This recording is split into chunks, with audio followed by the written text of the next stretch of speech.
Assalamualaikum warahmatullahi wabarakatuh. Bismillahirrahmanirrahim. Alhamdulillah rabbil alamin wa bihi nasta'in wa ala umuri dunya waddin. Shalatu wassalamu ala asrofil anbiya'i wal mursalin sayyidina wa maulana Muhammadin wa ala alihi wa sahbihi ajmain, amma ba'du. Baik yang saya hormati dan juga yang saya muliakan, beliau Ibu Iko Saryakti selaku dosen pembimbing pada mata kuliah Fikih Monakahat untuk semester ini. Dan juga sebelumnya perkenalkan, nama saya Muhammad Faiz Mubil Walad dengan nomor NIM 2123003. Saya dari Prodi Mahasiswa Program Studi Pendidikan Agama Islam Institut Temanggung. Baik, untuk kali ini video yang saya akan tampilkan adalah untuk memenuhi tugas ujian akhir semester 5, yaitu untuk memaparkan sedikit materi dari materi yang pertama sampai materi yang terakhir, yaitu setidaknya ada 14 materi. Sebelumnya mohon izin saya bacakan.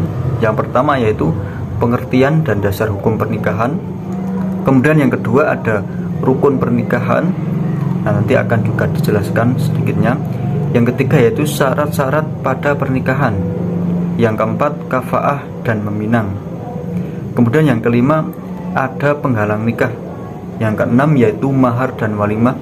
Jadi untuk materi kali ini adalah semuanya akan dibahas tentang pernikahan, entah itu dari pengertian, rukun, syarat, dan sahnya pernikahan.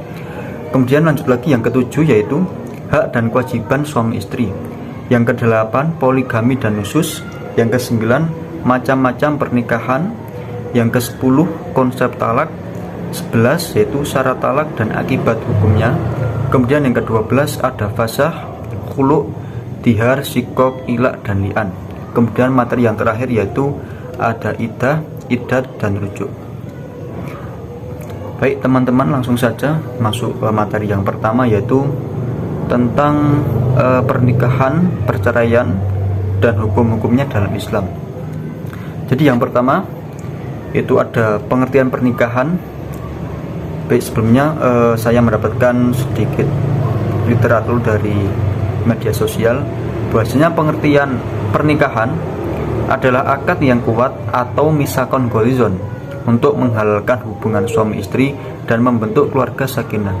Nah, jadi pada proses pernikahan ini sangat aktual ya. Jadi di situ ada semacam proses dalam suatu pernikahan. Nah, ini tujuannya untuk membentuk keluarga sakinah, mawaddah warahmah. Nah, ini salah termasuk doa yang kita sering sebutkan kepada rekan atau saudara kita yang akan menikah. Nah, dalil tersebut diwakilkan pada surah Ar-Rum itu. Kemudian ada juga hadis Nabi yang mengatakan nikah itu sunnahku. Jadi seperti itu. Nah, kemudian ada contoh kasus nih. Pernikahan itu digunakan sebagai sarana menjaga kehormatan. Jadi pada masa zaman jahiliyah, seorang wanita itu dijadikan budak dan juga dijadikan wanita untuk melampiaskan hawa nafsu. Jadi di situ sangat tidak benar ya, tidak dibenarkan, karena di situ bahkan juga ada wanita itu pada zaman jahiliyah dianggap remeh, karena kalau ada seseorang suami istri itu yang suami itu mengatakan bahwasanya kalau kok nanti anaknya lahir itu akan dikubur, itu dengan tanda kutip ketika mempunyai anak perempuan. Nah, itu tentang pengertian dan dasar hukum pernikahan. Kemudian ada juga rukun pernikahan yang pengertiannya yaitu rukun adalah unsur utama yang menentukan sahnya nikah. Nah, itu. Kemudian rukun-rukunnya nikah itu ada yang pertama calon suami, kemudian ada calon istri, yang ketiga ada wali, yang keempat dua saksi, dan yang keempat yaitu ijab kabul atau serah terima. Nah, kemudian semisal ada persoalan ya, ketika ada akad nikah itu tidak adanya wali, apakah sah? Nah, jawabannya di sini ya, tanpa wali pernikahan tidak sah. Jadi wali itu menjadi syarat mutlak atau sebagai saksi untuk dalam proses pernikahan tersebut. Nah, kemudian ada syarat pernikahan. Syarat yaitu adalah ketentuan yang harus dipenuhi, dan sedangkan syarat suami istri itu juga ada Islam, jelas identitasnya, tidak ada halangan seperti itu. Kemudian ada dalil hadis yaitu tidak sah nikah kecuali dengan wali. Nah ini terkait tadi dengan rukun ya. Kemudian ada contoh lagi nih tentang syarat pernikahan. Nikah itu tidak diperbolehkan kita menikah dengan beda agama. Semisal kita itu orang Islam ya, menikah dengan orang non muslim seperti Kristen. Nah itu tidak diperbolehkan, kecuali di situ memang orang non muslim itu benar-benar ahlul kitab ya, yang memegang kitab itu terdahulu. Kemudian yang selanjutnya ada kafaah dan meminang. Kafaah itu mempunyai arti yaitu kesepadan agama, akhlak dan sosial. Tuh. Kemudian ada dalil wanita dinikahi karena 4 perkara. Nah ini juga hadis yang kontemporer juga ya, yaitu yang pertama itu adalah kita melihat agamanya. Kemudian ada kita bisa itu melihat 4 perkara dengan harta, nasab itu. Kemudian arti kata meminang itu adalah permintaan resmi dalam pernikahan. Jadi itu semisal aja mempelai seorang suami itu benar-benar ingin menikahi wanita tersebut, nah itu namanya meminang atau permintaan resmi menikah. Kemudian ada contohnya melamar wanita yang belum dilamar orang lain. Nah ini juga. Kemudian ada penghalang nikah. Pengertian yaitu hal yang menyebabkan haram menikah itu menjadi penghalang atau satir ya. Kemudian ada jenis-jenis penghalang yaitu ada nasab, itu satu keturunan, semisal kita menikahi dengan adiknya itu tidak diperbolehkannya, itu menjadi penghalang salah satunya. Kemudian ada musaharoh. Kemudian yang keempat ada rodoah. Rodoah itu adalah satu susuan.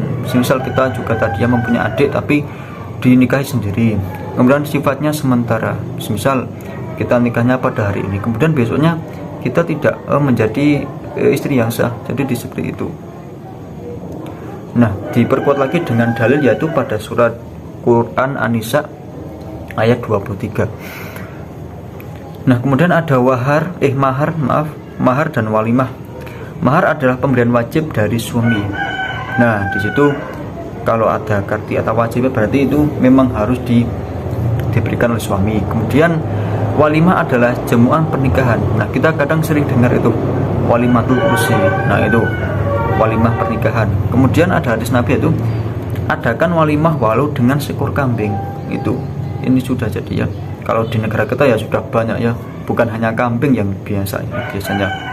Kemudian contoh mahar juga bisa berupa uang atau hafalan Al-Quran. Itu masa dulu. Tapi kalau masa sekarang, kalau cuma maharnya cuma hafalan Al-Quran, itu bisa jadi ya antara pihak dari mertua itu biasanya tidak setuju. Kemudian ada hak dan kewajiban suami istri.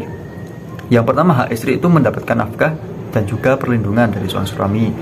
Kemudian hak suami itu ketaatan dalam kebaikan, itu entah menjaga istrinya, tidak memperlakukan yang semena-mena itu. Kemudian contoh nafkah tadi ya, itu bukan hanya nafkah seperti biasa, itu juga ada nafkah lahir dan batin. Kemudian selanjutnya ada poligami dan nusyuz. Nah, poligami yaitu menikahi lebih dari satu istri. Nah, ini diperkuat pada surah Al-Quran Nisa ayat 3.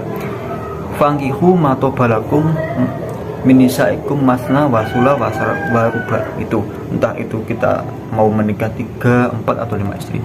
Kemudian nusyuz yaitu pembangkangan pasangan. Nah, ini sering terjadi khususnya pada kasus KDRT ya, entah itu dari suami dan juga seorang istri. Kemudian dalilnya pada surat An-Nisa ayat 34. Nah, macam-macam pernikahan itu ada nikah sah, itu juga menyusul rukun dan syarat. Ada nikah fasid, ada syarat rusak. Kemudian nikah batil itu tidak terpenuhi rukun-rukunnya. Itu misal tidak ada suami atau tidak ada wali. Kemudian konsep talak. Talak adalah pemutusan pernikahan oleh suami. Seperti halnya seorang suami mengatakan anta atau anti torikun, kamu saya tolak, itu sudah jatuh talaknya. Kemudian macam-macam yang tolak ada 2, yaitu talak tarji dan tolak bain. Nah, kalau talak ini juga bisa dirujuk kembali ya, seperti itu.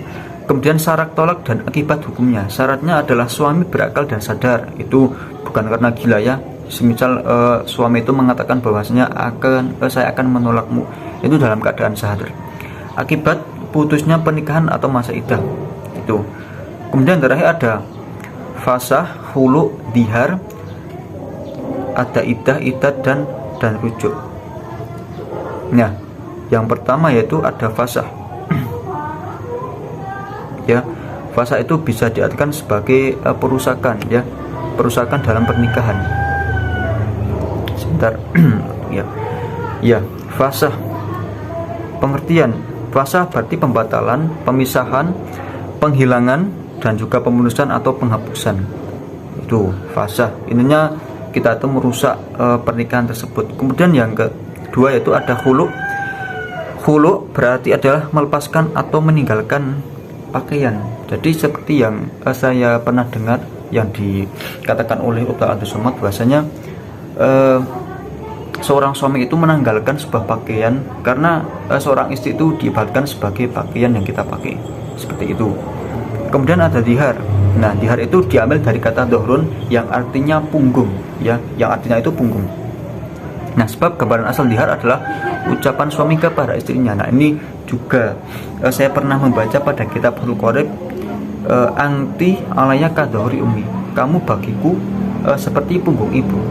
Kalau kata-kata itu dikeluarkan, bahwasanya itu sumpah suami yang ingin tidak menggauli istrinya tersebut. Nah, itu juga sangat dilarang. Itu tentang dihar, ya. Pada dasarnya dihar itu adalah mengatakan istri itu seperti punggung ibuku. Kemudian ada sikok, yaitu merujuk pada konflik, perselisihan, atau pertikaian istilah. Ini sering dikaitkan dengan hubungan suami istri yang mengindikasikan bahwa sikok adalah titik puncak dari konflik, seperti itu. Kemudian juga ada ilak. Nah, secara bahasa ilak merupakan bentuk masdar dari kata ala yuqil il'an, atau berarti sumpah. Jadi seperti itu, merupakan juga dari tolak yang berlaku pada zaman jahiliyah.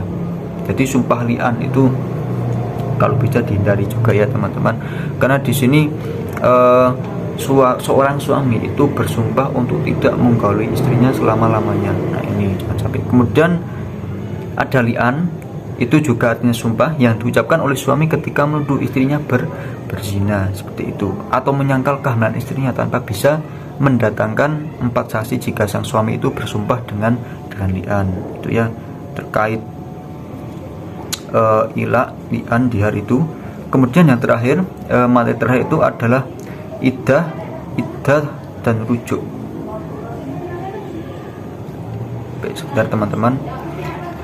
Nah, ini iddah itu adalah masa apa ya?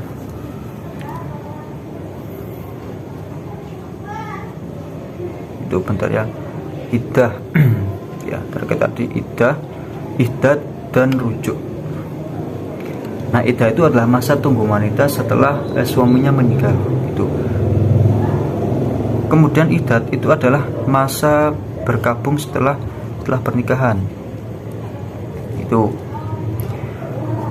Jadi iddah itu, iddad adalah masa berkabung yang diwajibkan bagi wanita muslimah yang ditinggal mati suaminya, yaitu selama masa iddah 4 bulan 10 hari, dengan larangan berhias, memakai parfum, dan menjauhi hal yang menarik perhatian lawan jenis, sebagai bentuk penghormatan terhadap suami dan untuk menyempurnakan duka cita berdasarkan syariat Islam, itu iddah.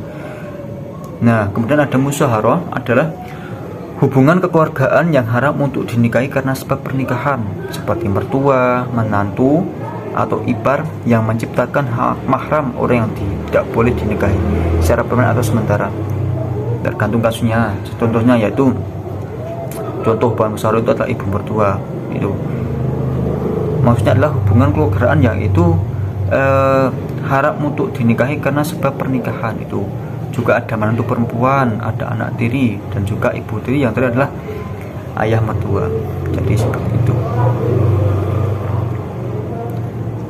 Sekian ya untuk teman-teman terkait tadi, yaitu kurang lebihnya 14 materi dari materi yang telah dipaparkan terkait pengertian juga pernikahan sampai iddah, dan rujuk. Baik, sebelumnya terima kasih atas waktunya, dan juga saya minta mohon maaf yang sebanyak-banyaknya apabila dalam menyampaikan materi kurang pemahaman dan juga kurang kejelasan. Maka dari itu saya minta mohon maaf yang sebanyak-banyaknya. Semoga apa yang kita pelajari hari ini bisa bermanfaat bagi kita semua. Baik, saya akhiri dengan suratul mustaqim. Wassalamualaikum warahmatullahi wabarakatuh.